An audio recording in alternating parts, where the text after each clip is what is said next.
You're looking at a live picture from a helicopter over the Hudson River, and as the camera zooms in, you can see the lights that are surrounding we can literally see it's maybe 50, 60 yards behind us, the tip of one of the wings of this U.S. Airways flight that came down in the Hudson River, and there isn't a person in this city or perhaps in the entire country who isn't saying to themselves this morning, how did all of those people survive? I'm Harry Smith. We're live down in near Battery Park, right at the end of Manhattan.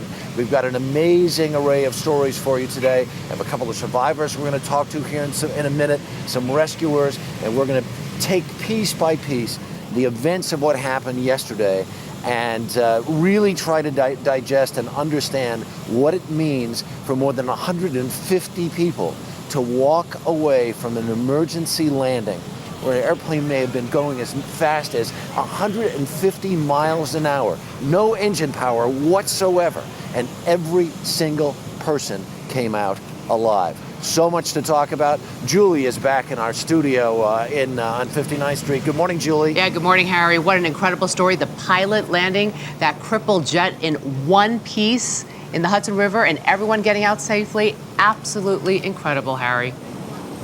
No question. All right, we'll get back with more with Julie in just a little bit. First, though, right now, we're joined by Jeff Glor.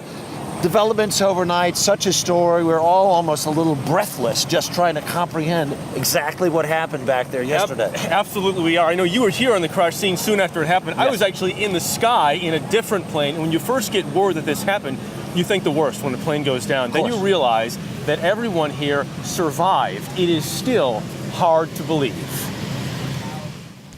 Just after 3:30 p.m. yesterday, still pictures captured passengers standing on top of U.S. Airways Flight 1549's wings, awaiting rescue.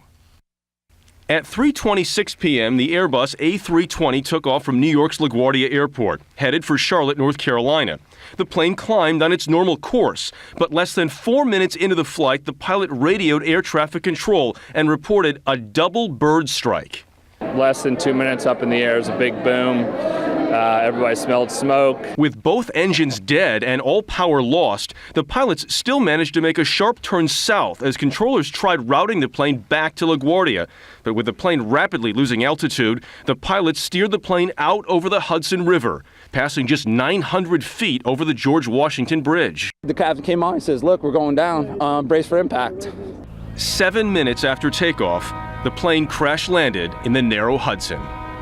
Everyone kind of looked at each other and said some prayers. You know, I said about 5 Our Fathers, 5 Hail Marys, and we hit the water.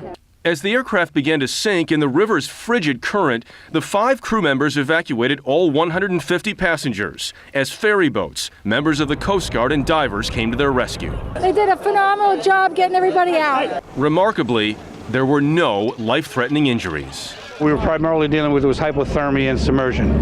There was really no significant serious life-threatening injuries. Are you okay? My goodness, and here we are joined this morning by Bill Elkin and Eric Stevenson. Good morning to you both, gentlemen. Good morning. Do you comprehend what happened to you yesterday yet? It's still pretty surreal, frankly. I mean, it's amazing to be sitting here. Let's do a little of the chronology. Early on, you knew there was a problem. The plane is starting to ascend out of LaGuardia. Normal flight. You all have been on planes plenty of times before. When did you first know, what's up? I was sitting over the wing on the right side. Wow. And I saw this brown mass kind of float by really fast. Yeah. And all of a sudden there was like a series of thuds. You know, boom, boom, boom, boom, boom. Kind of shuddering, yeah? And I knew immediately that was a flock of birds. Right. But I thought it would be normal, and the birds would just be ingested and we'd continue. And go on and either go to the destination or safely land. Did you have the same sensation? I was sitting in row 18. I couldn't see the wing, but I felt the thud, and it got amazingly quiet on the plane. Yeah. I kept waiting for someone to say something. Now that some of the stewardesses were saying stay calm, but we stopped going up pretty instant. I mean, we didn't start descending, but we were definitely not going up. I thought we were going to Newark. I thought he was going to go to Newark. Exactly, and land. same here. Yeah, There was a okay. burning smell as well. So yeah. you could Yeah. smell some jet fuel. Okay. It wasn't like an electrical smell though. Like plastic, It's a- wasn't it? yeah, Like or plastic just burn, something, smoke? but right away Wow. kind of a Wow, burning wow. smell. So. All right, so some seconds go by. It's a little quiet. You realize you're no longer ascending. Is there an announcement? Do the flight attendants say, "Hang on, baby, we're getting ready for an emergency landing"?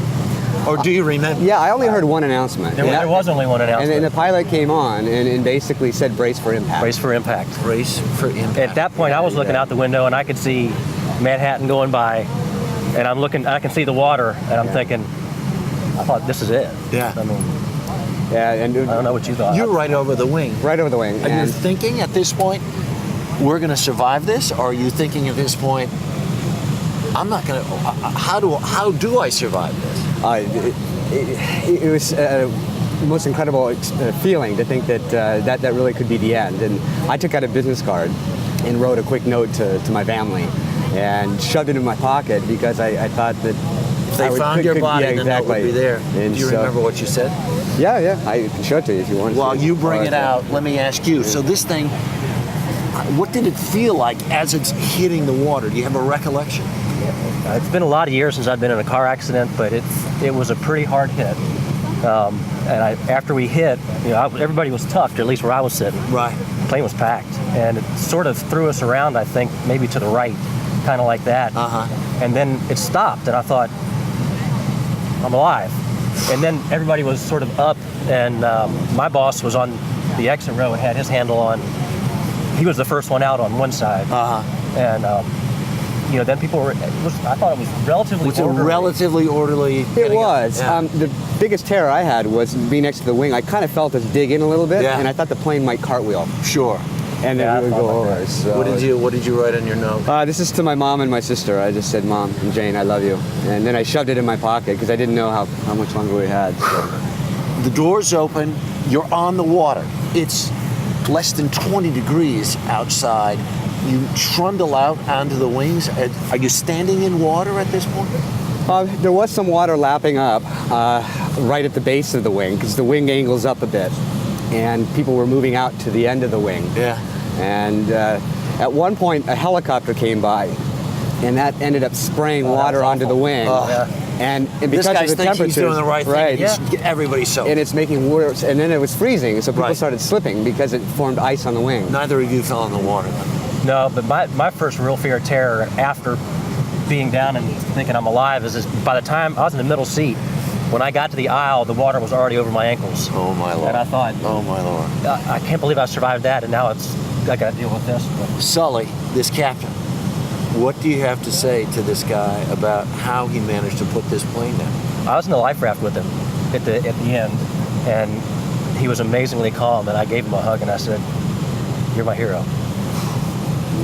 Absolutely. I mean, the landing actually was smoother than some other ones I've had. So It was, yeah. if you could believe that. So just amazing. That is And just the fact that he incredible. kept the aircraft not from flipping cartwheeling or flipping Wow. over was Wow. just It was absolutely amazing. amazing. I'll tell you what, there are people around the country who know you and love you. Just to be able to see you on television this morning, alive and well, even with a little bit of a smile on your face, that's no small miracle. Yeah. It's no small miracle. Thank you so much for taking the time for coming over here today.